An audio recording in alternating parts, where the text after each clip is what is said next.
നമസ്കാരം. വാർത്താരംഭത്തിലേക്ക് സ്വാഗതം. ആദ്യം നോക്കാം തലക്കെട്ടുകൾ. സംസ്ഥാനത്ത് കനത്ത മഴ തുടരും. പത്തനംതിട്ട, കോട്ടയം, ഇടുക്കി ജില്ലകളിൽ റെഡ് അലർട്ട്. അതിരപ്പള്ളി, വാഴച്ചാൽ വിനോദസഞ്ചാര കേന്ദ്രങ്ങൾ അടച്ചു.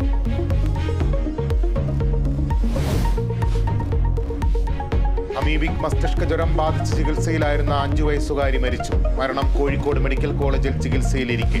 മലപ്പുറം സ്വദേശിയായ ഫത്വയെ ആശുപത്രിയിൽ പ്രവേശിപ്പിച്ചത് ഒരാഴ്ച മുൻപ്.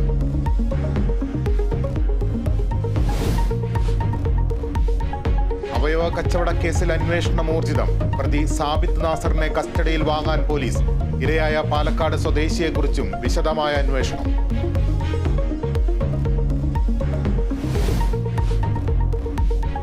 കെ സുധാകരന് നിർണായക ദിനം. ഇ.പി. ജയരാജനെ വെടിവെച്ച് കൊല്ലാൻ ശ്രമിച്ചെന്ന കേസിൽ കുറ്റവിമുക്തനാക്കണമെന്ന ഹർജിയിൽ ഹൈക്കോടതി വിധി ഇന്ന്. സുധാകരനെതിരെ ഗൂഢാലോചനയ്ക്ക് തെളിവുണ്ടെന്ന് സർക്കാർ.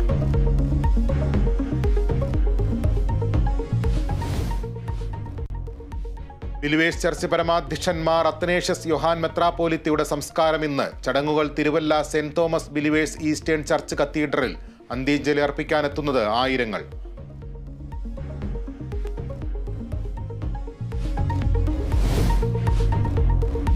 IPL-ലെ ആദ്യ ഫൈനലിസ്റ്റിനെ ഇന്നറിയാം. ആദ്യ പ്ലേ ഓഫിൽ കൊൽക്കത്ത ഹൈദരാബാദിനെ നേരിടും. മത്സരം രാത്രി 7:30 അഹമ്മദാബാദിൽ.